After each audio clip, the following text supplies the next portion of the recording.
कराची, हैदराबाद, सक्खर, घोटकी, सजावल, नौशहर फिरोज समेत सिंध के 24 अजला में ज़िमनी बल्दियाती इंतखाबात। पोलिंग का अमल जारी। हलकों में वोटर शाम 5 बजे तक बिलातातुल हक रायदही का इस्तेमाल कर सकेंगे। पीपल्स पार्टी, जमात इस्लामी, तहरीक इंसाफ में कांटे का मुकाबला। कराची की 11 यूसीज, हैदराबाद में 10, नौशहर फिरोज, दादू और ठट्ठा की 3-3 नशिस्तों पर पोलिंग का अमल जारी। कराची के 5 अजला की 11 यूसीज में ज़िमनी बल्दियाती इलेक्शन। मुख्तलिफ नशिस्तों पर 434 उम्मीदवार मैदान में। 292 पोलिंग स्टेशन इंतहाई हसास और 157 पोलिंग स्टेशन हसास करार। 7 लाख के करीब अफराद आज शहर के मुख्तलिफ हलकों में अपने हक़ रायदही का इस्तेमाल करेंगे। कराची का मेयर कौन होगा? ज़िमनी बल्दियाती इंतखाबात के नताइज आने पर सूरत हाल वाज़ेह हो जाएगी। कराची की 246 में से 222 यूसीज के नताइज के मुताबिक पीपल्स पार्टी 87 यूसीज जीत कर पहले नंबर पर। जमात इस्लामी का 83 यूसीज के साथ दूसरा नंबर। तहरीक इंसाफ 41 यूसीज के साथ तीसरे और मुस्लिम लीग नून 7 यूसीज के साथ चौथे नंबर पर है। जमीयत उलमा इस्लाम 3 और आज़ाद उम्मीदवार 1 यूसी जीतने में कामयाब रहे। वज़ीर आज़म शहबाज शरीफ ने कहा कि पूरे मुल्क में इलेक्शन एक ही दिन में होंगे। सिर्फ पंजाब में इंतखाबात पाकिस्तान के खिलाफ साजिश है। नवाज शरीफ पर झूठे और बेबुनियाद इल्ज़ामात लगाए गए। साजिश के तहत 2018 में इमरान खान को मुल्क पर मुसल्लत किया गया। ऑडियो लीक्स ने तमाम किरदारों को बेनकाब कर दिया। साकिब निसार ने बतौर पीटीआई एजेंट काम किया। कोई भी पार्लियामेंट से कानून साजी का इख्तियार नहीं छीन सकता। वज़ीर आज़म की लंदन में नवाज शरीफ से मुलाकात। मुल्की सियासी और मुआशी सूरत हाल पर तबादला ख्याल। इमरान खान का एक बार फिर सड़कों पर निकलने का ऐलान। कहा कि आइंदा हफ्ते से 14 मई तक जलसे करूंगा। 14 मई को पंजाब में इलेक्शन ना हुए तो सड़कों पर निकलेंगे। आइन खत्म होने का मतलब है कि कौम गुलाम बन गई। शहबाज शरीफ के भाई, बच्चे, बिजनेस, इलाज सब मुल्क से बाहर है। ये मुल्क में सिर्फ पैसे बनाने आते हैं। कौम का नुकसान हो रहा है, इनको परवाह ही नहीं। घुसपैठियों के बजाय अवाम के नुमाइंदों को ऊपर आना चाहिए। जान को खतरा है। 2 बार कातिलाना हमला हुआ, फिर भी बाहर निकलूंगा। जब तक इलेक्शन नहीं होते सांस नहीं लेंगे। पाकिस्तान, चीन और अफगानिस्तान के इस्लामाबाद में सैफरीकी मुज़ाकरात। तीनों ममालिक के वज़ीर ख़ारजा की शिरकत। अफगानिस्तान के $9.5 अरब के असासे फौरी गैर मुंजमद करने पर जोर। मुश्तरका एलामिया में कहा कि दुनिया दहशतगर्दी से जामे अंदाज से निमटने के लिए अफगान हुकूमत की मदद करे। इक़्तिसादी ताउन से ही अफगानिस्तान में गुर्बत के मसाइल हल किए जा सकते हैं। पाकिस्तान, चीन और अफगानिस्तान के राबतों से पूरे खित्ते को फ़ायदा पहुँचेगा। सी पैक में सरमायाकारी से बाहमी रवाबित में इजाफा और खित्ते की मईशत बेहतर होगी। अफगान वज़ीर ख़ारजा आमिर खान मुत्तकी की पाकिस्तान के सियासी और मजहबी रहनुमाओं से मुलाकात। मौलाना फजलुर रहमान, सिराजुल हक, महमूद खान अचकजई और ANP के सूबाई सदर एमल वली खान शरीक हुए। मुलाकात में अफगानिस्तान और खित्ते की सूरत हाल पर तबादला ख्याल किया गया।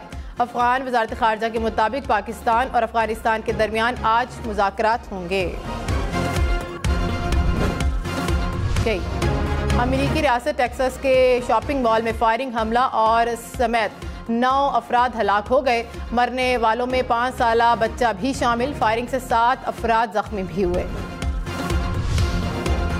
हुंजा में ज़लज़ले के झटके, लोग घरों से बाहर निकल आए। ज़मीन में दरारें पड़ गईं। किसी जानी नुकसान की इत्तला मौसूल नहीं हुई है।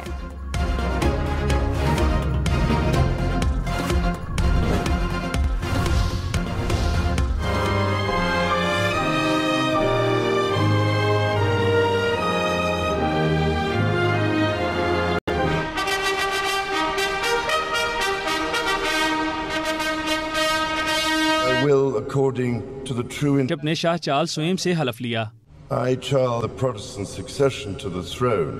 God save the King! God save the King! King Charles ने तख्ते बरतानिया संभाल लिया। शाह चार्ल्स की शानदार तकरीब में ताजपोशी। मलका कमेला को भी ताज पहनाया गया। किंग चार्ल्स ने दादा जॉर्ज शशम का रिगालिया पहना। क्वीन कंसोर्ट ने रिगालिया पहनाया। आर्च बिशप ऑफ कैंटरबरी ने हल्फ लिया। शाह चार्ल्स बकिंगम पैलेस से रिवायती बग्गी में वेस्टमिंस्टर एबे पहुंचे। मलका कमेला भी शाह चार्ल्स के साथ सवार थी। शाही खानदान ने बकिंगम पैलेस की बालकनी में हाथ हिलाकर अवाम का शुक्रिया अदा किया। वज़ीर आज़म शहबाज शरीफ समेत 100 से ज़ायद आलमी रहनुमा तकरीब में शरीक हुए। चीनी वज़ीर ख़ारजा का पाकिस्तान की सियासी जमातों को इत्तफ़ाक़ राय का मशवरा। वज़ीर ख़ारजा बिलावल भुट्टो से मुलाकात के बाद मुश्तरका प्रेस कॉन्फ्रेंस में कहा, इस्तेहकाम तरक्की की बुनियाद है। उम्मीद है कि पाकिस्तानी सियासी क़ुव्वतें इस्तेहकाम की कोशिश करेंगी ताकि पाकिस्तान और चीन मिलकर इक़्तिसादी महाज पर तरक्की कर सकें।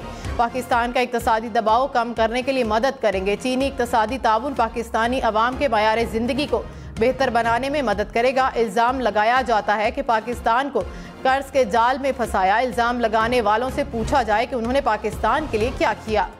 वज़ीर ख़ारजा बिलावल भुट्टो ने कहा कि खुशहाल और मुस्तहकम अफ़गानिस्तान पर पाकिस्तान और चीन का इत्तफ़ाक़ है। अफ़गानिस्तान से दहशतगर्दी हमारे लिए रेड लाइन है। दहशतगर्दी पाकिस्तान के लिए संगीन मसला है। पुरअमन अफ़गानिस्तान के लिए तमाम फ़रीक़ैन से मिलकर काम करते रहेंगे। बिलावल भुट्टो ने मसला कश्मीर पर चीन की मुसलसल हिमायत और ताउन को सराहा। चीनी वज़ीर ख़ारजा ने कहा कि पाकिस्तान और चीन अफ़गानिस्तान की तामीर नौ में मदद के लिए तैयार है। चीन ने कहा कि उम्मीद है कि तालिबान हमसाया ममालिक की सलामती के तहफ़्फ़ुज़ात को संजीदा लेंगे। तालिबान शमूलियती हुकूमत बनाएंगे और सब को हकूक़ देंगे। चीन और पाकिस्तान अफ़गानिस्तान की इक़्तिसादी हिमायत जारी रखेंगे। चीन अफ़गानिस्तान और पाकिस्तान के साथ सिक्योरिटी और इंसदाद दहशतगर्दी ताउन बढ़ाने को तैयार है ताकि दहशतगर्द ग्रुपों के साथ कार्रवाई की जा सके। तहरीक इंसाफ का चीनी वज़ीर ख़ारजा के बयान का खैर मकदम फवाद चौधरी ने कहा कि चीन ने बजा तौर पर सियासी इस्तेहकाम की अहमियत की निशानदही की। PTI ने हमेशा कहा है कि सियासी बहरान में मुआशी इस्तेहकाम हासिल नहीं किया जा सकता। पाकिस्तान के सियासी इस्तेहकाम का वाहिद रास्ता इंतखाबात हैं। वफाकी वज़ीर शहरी रहमान ने कहा कि वज़ीर ख़ारजा बिलावल भुट्टो ने भारत का हालिया दौरा तमाम स्टेक होल्डर्स की रजामंदी से किया। हम न्यूज़ के programme Pakistan tonight with Samar Abbas में गुफ्तगू करते हुए शहरी रहमान ने कहा कि बिलावल के दौरे पर तनकीद करने वाले PTI के लोग दरअसल भारत के कीबोर्ड जंगजुओं के साथ मिल गए हैं। PTI की कोशिश है कि हर इशू को अपनी अना की भेंट चढ़ा दे।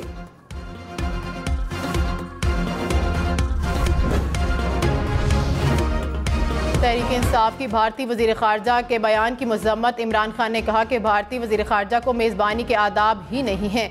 घर आए मेहमानों के साथ कौन ऐसे करता है। शाह महमूद कुरैशी बोले कि भारत दहशतगर्दी को ढाल के तौर पर इस्तेमाल कर रहा है। जयशंकर अपने गिरेबान में झांके। कलभूषण पाकिस्तान में क्या कर रहा था। पाकिस्तान से ज़्यादा कोई भी दहशतगर्दी से मुतासिर नहीं। वफाकी हुकूमत की अदालती इस्लाहात के खिलाफ दरख्वास्तें मुस्तरद करने की इस्तदा। वफाकी हुकूमत ने सुप्रीम कोर्ट में जवाब जमा करा दिया। कहा कि कानून के खिलाफ दरख्वास्तें इंसाफ के अमल में रुकावट डालने की कोशिश है। पार्लियामेंट के कानून साजी के इख्तियार पर कोई कदगन नहीं। चीफ जस्टिस के मास्टर ऑफ रोस्टर के तसव्वुर को कानूनी तहफ़्फ़ुज़ हासिल नहीं। कानून से आइन के आर्टिकल 184(3) का इख्तियार रेगुलेट होगा। कानून से अदलिया के इख्तियारात में कमी नहीं होगी। लाहौर में रोटी मजीद 5 रुपये महंगी। 120 ग्राम सादा रोटी की कीमत 20 रुपये हो गई। खमीरी रोटी और नान की कीमत 30 रुपये कर दी गई। तंदूर मालकान ने कहा कि आटा, बिजली और गैस की कीमतें बढ़ गई हैं, इसलिए रोटी महंगी की। निगरान वज़ीर आला पंजाब ने शाहिद खाकान अब्बासी का 20 अरब रुपये करप्शन का इल्ज़ाम बेबुनियाद करार दे दिया। मोहसिन नकवी का मुफ्त आटा स्कीम पर नून लीगी रहनुमा के इल्ज़ाम की तहकीकात कराने का ऐलान। कहा कि ऑडिटर जनरल पाकिस्तान और निजी ऑडिट फर्म के जरिए ऑडिट कराया जाएगा। चेयरमैन नैब से भी स्कीम की तहकीकात कराने की दरख्वास्त की है। सदर PTI चौधरी परवेज इलाही ने कहा कि पहले बताया था कि मुफ्त आटा स्कीम लूट मार का मंसूबा है। शाहिद खाकान अब्बासी ने मेरी बात की तस्दीक कर दी। मुफ्त आटा स्कीम में 20 अरब से कहीं ज्यादा की करप्शन हुई। इक़्तिदार में आकर करप्शन की इंक्वायरी कराएंगे। शहबाज शरीफ और मोहसिन नकवी से कौम की पाई पाई वसूल करेंगे। इमरान खान ने कहा कि जनरल बाजवा ने मुल्क को तोहफा दिया। जनरल बाजवा ने साजिश के तहत हमारी हुकूमत गिराई। जनरल बाजवा ने जो किया वो दुश्मन भी नहीं कर सकता था। 1 साल में मुल्क में 3 गुना महंगाई बढ़ गई। फैक्ट्रियां बंद हो रही हैं, बेरोजगारी बढ़ रही है। NRO वाली हुकूमत ने मुल्क का दिवालिया निकाल दिया। पाकिस्तान और चीन का ML1 मंसूबे की जल्द तकमील और कराची सर्कुलर रेलवे मंसूबे को आगे बढ़ाने पर इत्तफाक। एलामिया के मुताबिक ज़राअत और साइंस, टेक्नोलॉजी, IT और तवानाई के शोबों में ताउन पर भी इत्तफाक हुआ। मुज़ाकरात में गवादर में फ्रेंडशिप अस्पताल और न्यू गवादर इंटरनेशनल एयरपोर्ट का जायजा लिया गया। दोनों मुमालिक ने गवादर को इलाकाई तिजारत का मरकज बनाने के अज़्म का अयादा किया। पाकिस्तान की आबादी 24 करोड़ 18 लाख से ज़ायद हो गई। 7वीं मरदमशुमारी के तहत अब तक की आबादी के अदाद-ओ-शुमार जारी। अदारा शुमारियात के मुताबिक बलोचिस्तान में अब तक 2 करोड़ 3 लाख 94 हज़ार अफराद का शुमार हुआ। कराची और रंगी टाउन में 3 मुबैना डाकू लूट मार करते हुए शहरियों के हत्थे चढ़ गए।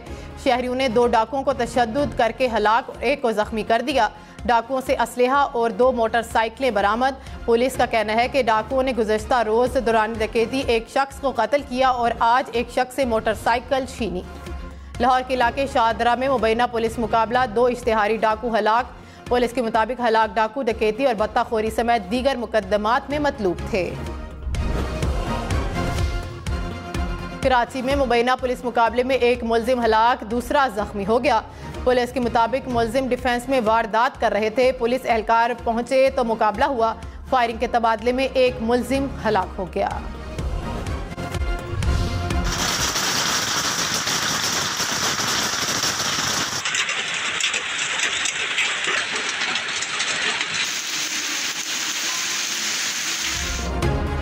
कोहाड़, जेलम समेत मुल्क के मुख्तलिफ शहरों में यालाबारी। आज़ाद कश्मीर में मुजफ्फराबाद, रावलाकोट, भिम्बर, सदनोती में बादल बरसे। झेलम और खारियां समेत पंजाब के मुख्तलिफ शहरों में भी बारिश। बादल बरसने से तैयार फसलों को नुकसान। मलका एलिज़ाबेथ की ताजपोशी के 70 साल बाद बरतानिया में ताजपोशी की तकरीब। 16,000 से ज़ायद एहलकार फौजी परेड में शरीक हुए। लंदन में हज़ारों लोगों ने सड़कों पर खड़े होकर तकरीब देखी।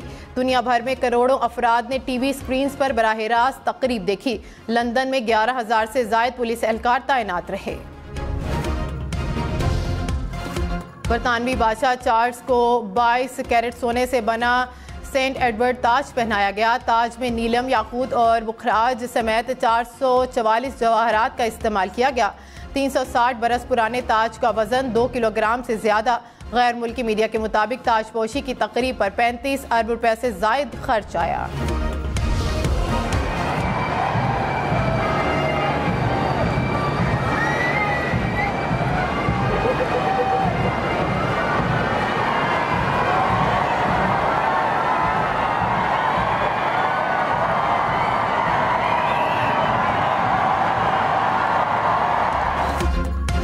बरतानवी एयरफोर्स के तैयारों के फ़ज़ा में शानदार करतब। तैयारों ने फ़ज़ा में बरतानवी परचम के रंग बिखेरे। शाहिद खानदान ने बकिंगम पैलेस की बालकनी से फ्लाई पास्ट का मुजाहिरा देखा। शाह चार्ल्स की ताजपोशी की तकरीब में भी बरतानवी शाही खानदान के इख्तलाफ बरकरार। शहजादा हैरी की बेगम मेगन मार्कल तकरीब में शरीक न हुई। शहजादा हैरी के बच्चे भी न आए। बरतानवी शाही खानदान बालकनी में आया तो शहजादा हैरी नजर न आए।